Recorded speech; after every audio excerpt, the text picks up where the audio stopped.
welcome back to the Click Media channel. My name is Marley Espinales, and today I will be talking about that elephant in the room, which is dealing with staff resistance and how you can go about tackling and overcoming it. I'm going to dive in and share 5 tactics you could begin implementing today to help bring forth a positive change to your dental practice. I recommend you stick around to the end of the video because this can be a very critical lesson for you to learn about, especially if you are just starting your practice and are in the beginning stages of putting a team together.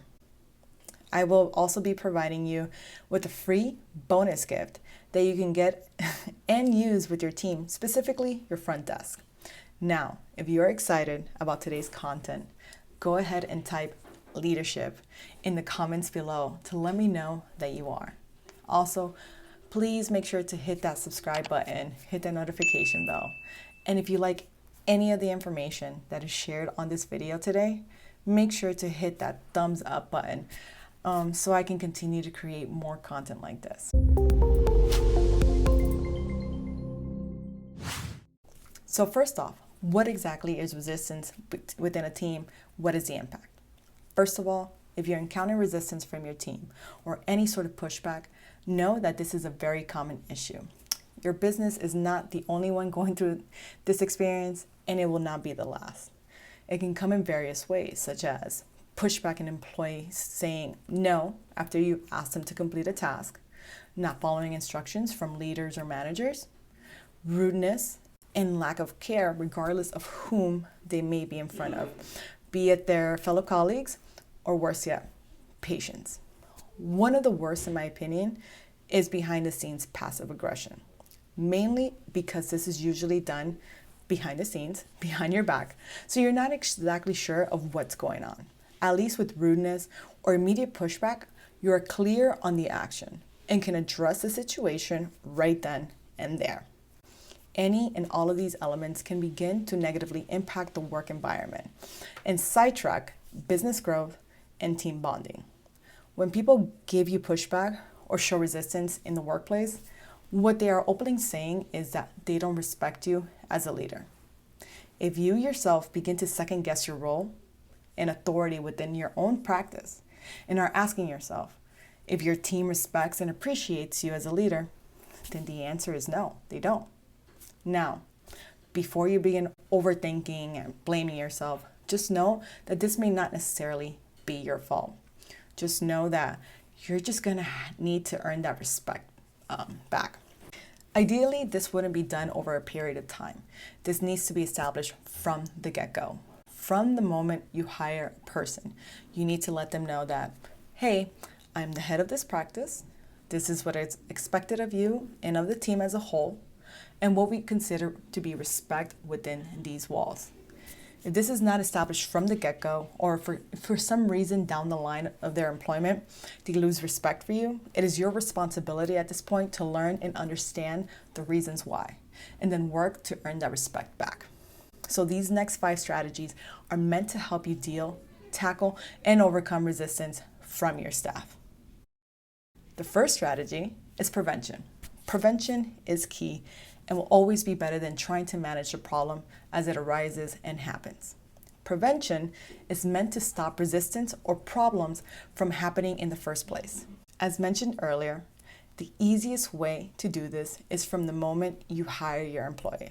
You sit them down, take them through your onboarding process and training, and make it clear the rules of the business. You can say, this is how I'm going to manage you from the start. This is how we can grow together and how we can be successful together. It is important that you make sure you ask them if they understand what is expected of them and if they have any questions so you can address them from the get-go and begin on a strong and clear slate. Walk them through the conversation. Make sure you set expectations properly for all members. I recommend you ask prospects during the interview process how they feel about the process itself. This allows you to get more of an understanding of not only them but also see how they would fit into the team and environment you are trying to build.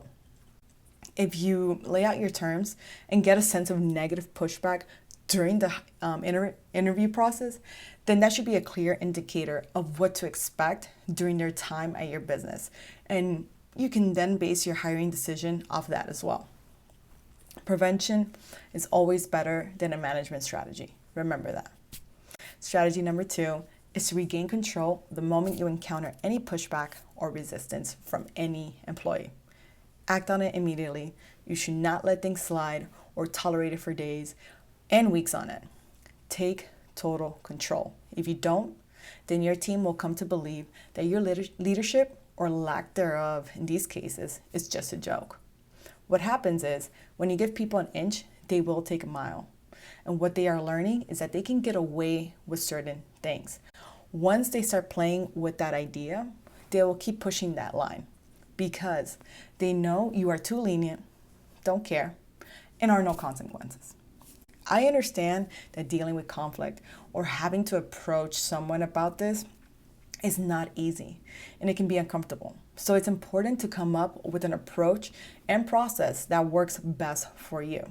One of the best ways to approach it actually doesn't have to be confrontational, but as a feedback approach. Have weekly meetings if needed to accomplish this. Strategy number 3 is to work on your leadership voice and become more.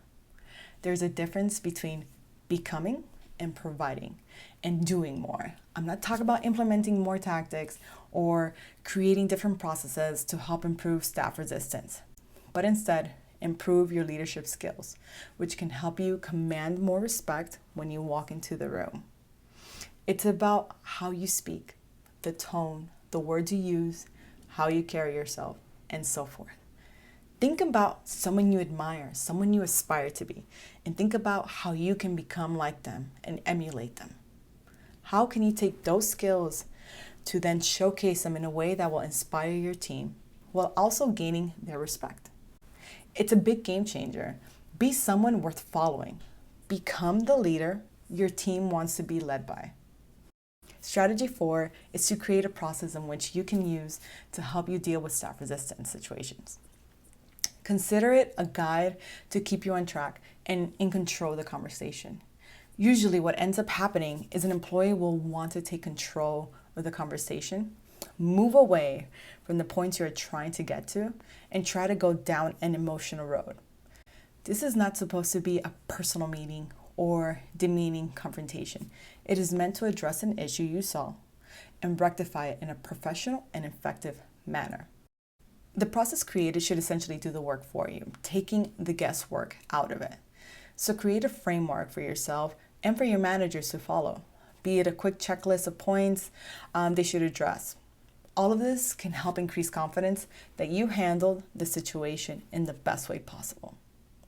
The last and 5th strategy in this video is to take leadership training courses. You went to school to help refine your dental skills, which is meant to help you become one of the best in your field. And it is possible that you continue to go to conferences to learn about new techniques and technology that can help improve your own working skills and knowledge. But most of us didn't go to school to help us become strong leaders and how to learn to manage a team full of different personalities and perspectives. So the best thing you can do for yourself and your team is to continue your education in leadership. You have to dedicate time each week to help develop and improve your leadership skills if you want you and your team to be successful. You have to learn how to step out of your comfort zone and learn how to talk to people, learn how to carry yourself, learn how to inspire, learn how to lead. So there you have it. 5 strategies you can begin implementing right now to help you tackle and overcome staff resistance. If you can manage this, you will see success in your practice. Now, early in this video, I mentioned a free bonus gift that you can get for you and your team. And that is a free front desk guide, which is meant to help you book more appointments with new dental patients. It will walk you through 10 tips for nailing new patient phone conversations and how to nail a conversion conversation, what to say when talking to a client on the phone. The link to download is in the description below, so make sure to check it out and get your copy today. Once more, remember please to click that thumbs up on this video to let me know that you liked it. And don't forget to subscribe to our channel to be one of the first to see new content when it's released. Thank you again for watching. Till next time.